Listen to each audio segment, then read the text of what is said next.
basically wanted to put on this forum today, and there's like emphasis on the forum. We didn't want this just to be us talking at you, but actually like a conversation. So I know you guys noticed there's some papers around and there's paper on here. And we want this to be a listening session, but also one where we listen to you guys, not just you listen to us.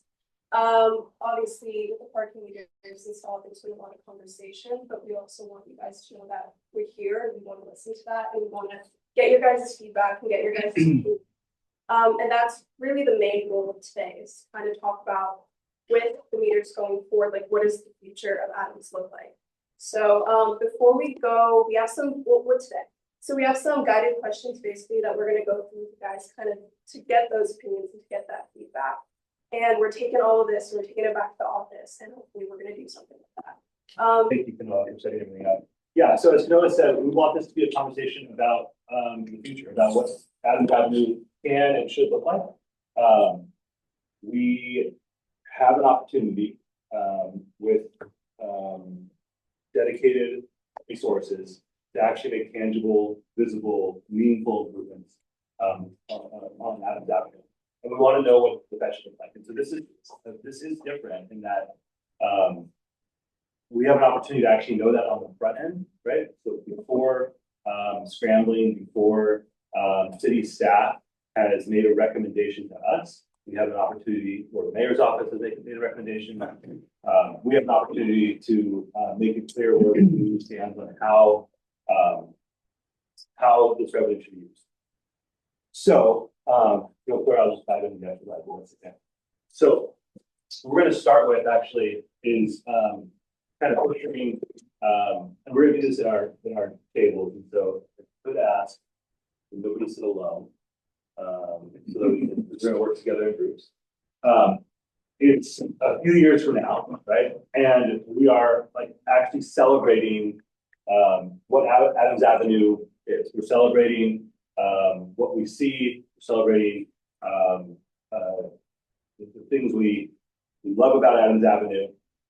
And I want to know what that looks like and what that feels like. So what I'm going to ask is that you all in your groups take some time to describe that in the clearest terms possible, what that Adams Avenue looks like, feels like, sounds like, if you want. And we will build from there. But I always think everything that I do, it's important to understand what we are trying to get. And I want to know where you all want to get as it relates to Adams Avenue. So, all right, so we'll take 5 to 7 minutes on this. So in your breakout groups, if someone can take ownership of writing this down. What does Adams Avenue look like in 3 years? Let's look at it. If I could ask for a table to volunteer to go first and share out what your group envisions as a Adams Avenue Wood celebration. Sure. Talking about finding your core values, which is people and inspiring sense of place. I think we all agree that we want to have some place that we feel inspired to be. Within people, you want to be able to meet. You want to meet those random characters. Normal Heights is full of characters. I love meeting them on random, just random. But then where does that occur? Today it occurs in bars, coffee shops, restaurants, but we need more parks, library, and third place. We don't have to spend money to actually just hang out and be somewhere. With that, you also need seating. So seating, shade, that speaks to the trees. And then the enablers here are benches, tables, and maybe some Wi-Fi. They also walkable is essential for meeting those people and having that inspiring place, because inspiring place without people is just an empty plaza. And then those means you have to have sidewalks that are in good repair, safe streets, which speaks to traffic calming, and a walkway over Adams Avenue from what used to be the mills to the rec center, so the kids can get from the north of Adams to the rec center without having to even cross the street. So there you go. Thank you. A huge improvement in public transit on Adams Avenue, maybe a trolley line, that's a great thing.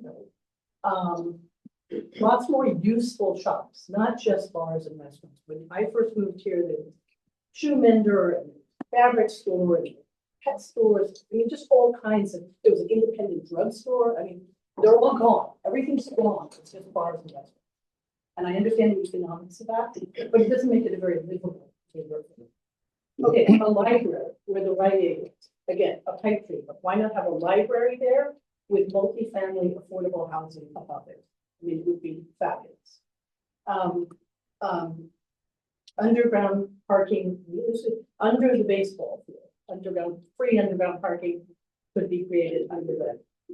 Okay, more trees, not palm trees, lots more trees, you know, not just on Adams, but, you know, people are constantly cutting trees down and never replanting. Okay, and preservation of historic buildings and the historic character of the neighborhood, which is very much in danger of being erased. So. Understood. Okay, so we've got public transportation, we've got shops that we can kind of depend on for our, not just to eat and drink at, but for our everyday lives. We can buy things, not gifts, but Yeah, useful yeah. things. We've got a library, we have parking on the baseball field, more trees, and normal heights stays as you can see and feel that it's normal heights because things have been preserved that make it normal heights. I think they do this in Europe. It's possible to infill in a sensitive way and not just kind of like, you know, knock down every old craftsman house, but it is possible, and especially along Adams, you know, there are a few really important key buildings and they're, you know, rapidly disappearing. So. Understood. Thank you.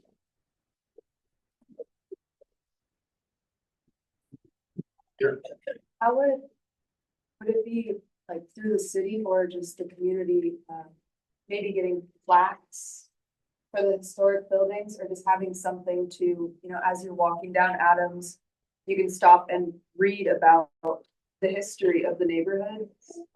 I always have found that like in some, you know, cities that just have a lot of history and a lot of protected historic buildings, they do get plaques, but even, you know, unofficial historic spots here just to share the history of the neighborhood. The city's been watering down the historic Exactly. resources and control over that. And The current yes, administration. yes, that is a thing that we could do, right? Because what I'm hearing there is giving folks who maybe moved here more recently or haven't even just been alive for long enough to know all the history, a chance to learn the story of Normal Heights, and there is a way to do that through placemaking. There's the preservation of the spaces themselves, and there's the telling of the story, because if you've lived here for 30, 40 years, you know that history. But if you moved here 10 years ago, you may not. And why that building is meaningful to someone requires context, right? So I think that there's actually a great opportunity there to have more folks who see the preservation of what is. I'm just gonna be honest, like sometimes the preservation of what is can feel like walling off of opportunity for. But I think that's not true. Well, it's true that people feel that way. It might not be true that it doesn't have to be a choice. And that's what I'm saying. When you tell that story, it lets folks know this is why this matters, right? So I love that idea. I put recognition of history over there. It's like kind of a subcategory under preservation. And we'll make sure that we include that as well. This one's the best.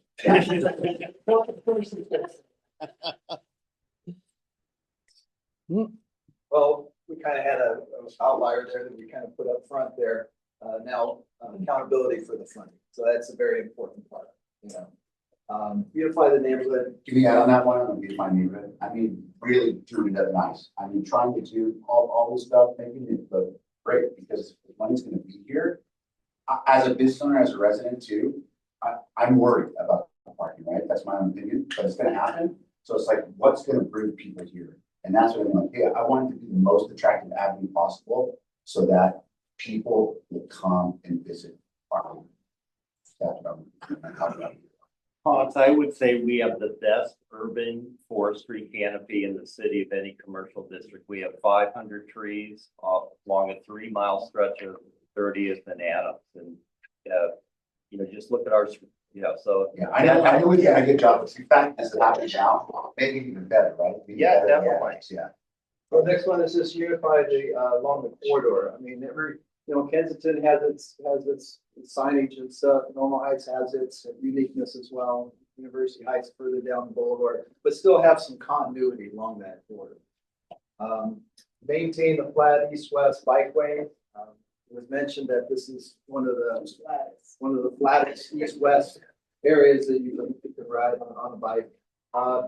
And educate users on the corridor. I mean, along with all these bike lanes that are going in, it's not coming, and traffic circles as well. The education isn't being included. There's a lot of confusion when you're just driving, riding, or walking that can be improved a lot to improve safety. You know, we always hear in the news about bicyclists getting hit or pedestrian getting hit and everything. A lot of that can be rectified by just educating the public, especially with e-bikes now becoming a big move. Support the rec center and the facilities. This is a kind of a key spot, a lot of activity here. I know this is unified, right? And so it's a joint use field. But you can see that the condition of the field that the city is supposed to maintain through that joint use field, right? But yeah, your partnership. So some of that funds we go toward improving these as well, I think. Or is it all for the school? No. It's not all for the school. So we'll get into the use of funds, but this is the part that's important to know before you restrict yourselves based on how the funds can be used. The broader vision for Adams Ave is important because that also can help us prioritize what we spend, what we're allowed to spend on, and then helps me understand what we should be prioritizing that isn't from parking. I do want to add to that thing. I am also part of a Little League that plays here, and we have one of the worst fields in all of our district.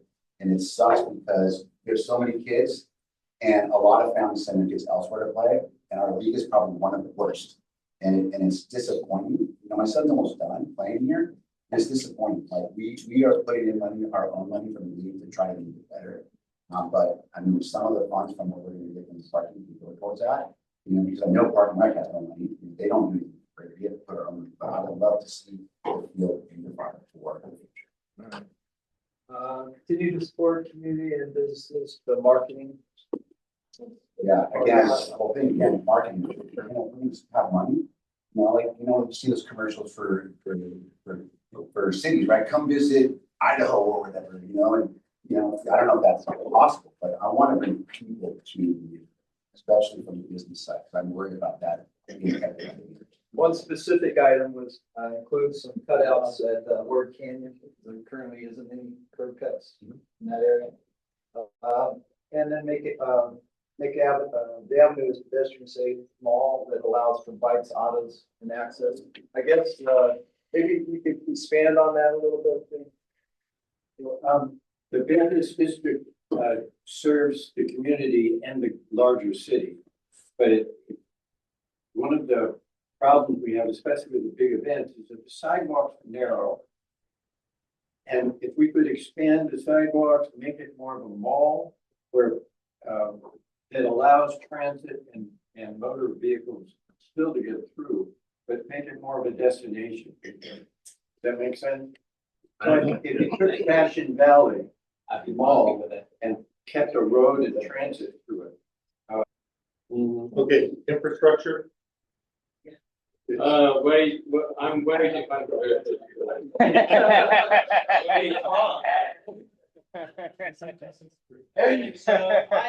The property next door, I couldn't care of height. I'm not interested in height. If you want to build a 40-story building, that's fine. But at the bottom on Adams Avenue, you have to give up space. You have to give up frontage. You have to keep it public all the way. If you want a 10-story building, the whole bottom floor has to be completely public space. The avenue is the most important. What happens here on the ground floor is the most important. And how we're gonna pay for it is, unfortunately, we're gonna have to ask the developers who want to build these big buildings to give more to the property at the bottom. And if we can keep the avenue within a public space, all the better. We talk about the sidewalks. Yes, I'm a strong supporter that the sidewalks are way too small. We should be extending the sidewalks way into the street. We have a runway down the middle. Yes, there are the project tracks. That what for a turning circle. Okay, so we stop the turning circles. We don't have that anymore. We make half the streets going north one way and the other half going the other coming in. We don't need turning circles anymore. We can take that runway out. We can expand the parking and go into angle parking. We can make the sidewalks wider, or we can force the developers to give more public space into their property, and therefore give much more public walking space and fun on the avenue. That is what I believe should be done. When we talk about the parks over here, I mean, we talk about infrastructure, like the farmers market and everything. It's all infrastructure problems. I mean, the Business Association has tried numerous times to do a farmers market. It always comes down to infrastructure that's not there. So the way that gets funded by doing this is the city has got to stop looking at taking money out of the community. So if there's a developer that's going to build, he's got development fees, they come back into the community. When the developer builds, once again, I don't mind a higher building, but I want him, for the benefit of height, he has to give more on the ground floor. And he has to give more to the people on the ground. That's how we solve some of these problems, I believe. We see So it the downtown, city we is see doing the opposite of that. They've relieved developers No, of I'm fees. not, okay, Scott, I understand what they're doing. I'm just saying that we have to get the developers who are coming onto the avenue, the people who are going to make the money here, right? We've got to get them to contribute to the community. And the community, there's two ways to contribute to the community. It's on the ground floor, right? It's what happens on the ground level here. So it becomes fun to walk down, right? We have much more open area underneath buildings. What? So what? We have angle parking on the avenue. We get rid of the middle circle, the middle runway down here, and we have the parking pushed in so that the cars. We have a wider area where we can either have. I know the bike lane is going to be a major problem. I mean, we have enough people here to dump on that. But I still think the bike lane is important. And I think that the wider the area is, the wider the sidewalks are, the more fun we'll have on the sidewalk, and the more possibilities we can do on the sidewalks as well. And then have parking carts. I remember when we were going to take out parking bays and put little parklets in. Remember there was that idea that they have to put Cabrillo down on 30th Street. Not Cabrillo, sorry, the coffee shop there. The coffee shop there, yeah.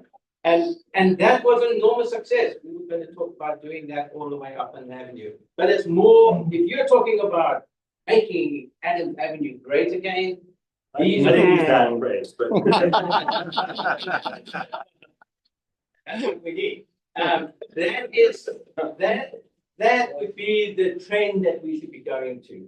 So something like that. Agree. Library over here, we don't need another 2,000, 3,000 square foot library. We need in this area, we need a 30,000 square foot library. We need a 30,000 square foot library. That's what we need over here. Okay. So is anybody else on that table want to go? Yes. Oh, Sorry. Hold on. We're gonna go from. this lady. Kind of tying the like historic plaques and utilizing the empty lots. Maybe even using one as, I can't really think of the word, not like a promenade, but you know, I just keep looking at this lot here and thinking, yeah, adding in some trees, benches, like a nice little spot for people to go in and maybe have that focus on some of the history of the neighborhood. you know, somewhere where you can kind of walk through and see, you know, Adams through the years. And because I obviously haven't been alive for 40 years. And sorry, I'm definitely the youngest one in here. Not your But- fault, not your fault. It would Thanks be, for being here. yeah, I love this neighborhood. You know, I haven't lived here quite as long, but it's incredible and I want to keep seeing it grow and, you know, getting to feel more in touch with the history and even, you know, having plans for the future projects shown there. I keep thinking of like, you know, as you said, reading a plaque is one thing, but actually getting to see what it was is another. Something that could have pictures of the past buildings, you know, something how you can see how the neighborhood has changed from, you know, 50, 30 years and just something to celebrate its history and, you know, not just focusing on the past, but seeing what it has become and all of the plans of the future, you know, maybe reimagining the trolley being used here compared to, you know, when it was first introduced. And just trees. That's spot trees. Trees have come up a lot, so, you know, trees would be good there too. Okay, this is super helpful. Rose is gonna give a very quick, rundown of how the funds could be used. And she will quickly speak to how we are tracking how the funds are currently being used, because that is happening, and heard and agree that there needs to be transparency on that. Hi, everyone, I'm Rosa, I'm the Deputy Chief of Strategic Initiative for the council member. So council policy 100-18, I don't need to tell you the numbers, but I just wanted to let you know, determines exactly how the parking meter funding can go to. And it's specifically for transportation, infrastructure, parking and traffic safety enhancements. So that can look like road repairs, repaving, sidewalk repairs, street light repairs, pedestrian safety enhancements, as well as like bicycle enhancements or infrastructure, and street trees and shade, and also like streetscape. So we're specifically also working with the transportation department, because also daylighting became a law in the state where we can't park. And a lot of folks were confused on where they can park, they didn't see the red code, heard they were getting ticketed. We also found that that was also abused, that can be used for parking as well. So you must have seen a little bit of more red curb painting, because right now we're currently using the existing funding to also do some daylighting in our community, so it can avoid that confusion of where to park. And we get monthly emails from the transportation department that lays out exactly how many streetlights were repaired, how many potholes were repaved, given the change of the community parking district funding coming to the San Diego Transportation Department. And that change allowed us to have a more holistic approach and view of the money that before we weren't able to determine that until the end of the year. And just want to caveat that, it doesn't mean that Scott wasn't being transparent, it means that there's big city, and in that big city, we did not have the level of specificity that we have. So Rose, if you want to just give like an example of the last update, like the level of detail we get now in terms of updates for how the funds are being used. And I want to preface this that we are getting this public as well. We're trying to find like a database like folks could just jump on and be able to view this data as well. So we receive, like specifically on Adams Avenue, we receive photos of what exactly is being changed and updated with the community parking district. We get a holistic snapshot of all the parking districts, so downtown, mid-city, Pacific Beach, uptown, and then totally tells us exactly how many streetlights were repaired. In the mid-city parking district, there's 404 repairs that happened since February 28th. So I'm getting another update in April that will provide more latest information. Potholes, we had 1,685 specifically paid for by the community parking district. I'd like you all to take with you my appreciation of the work that we've done I've been here 50 years. this corridor is much improved, much better. It's a great place to live. And it's because of the efforts of many of you in the room. Let's keep it up. There's need to be more done, but we have a wonderful community and we should be very proud of it. And your help is going to make it better.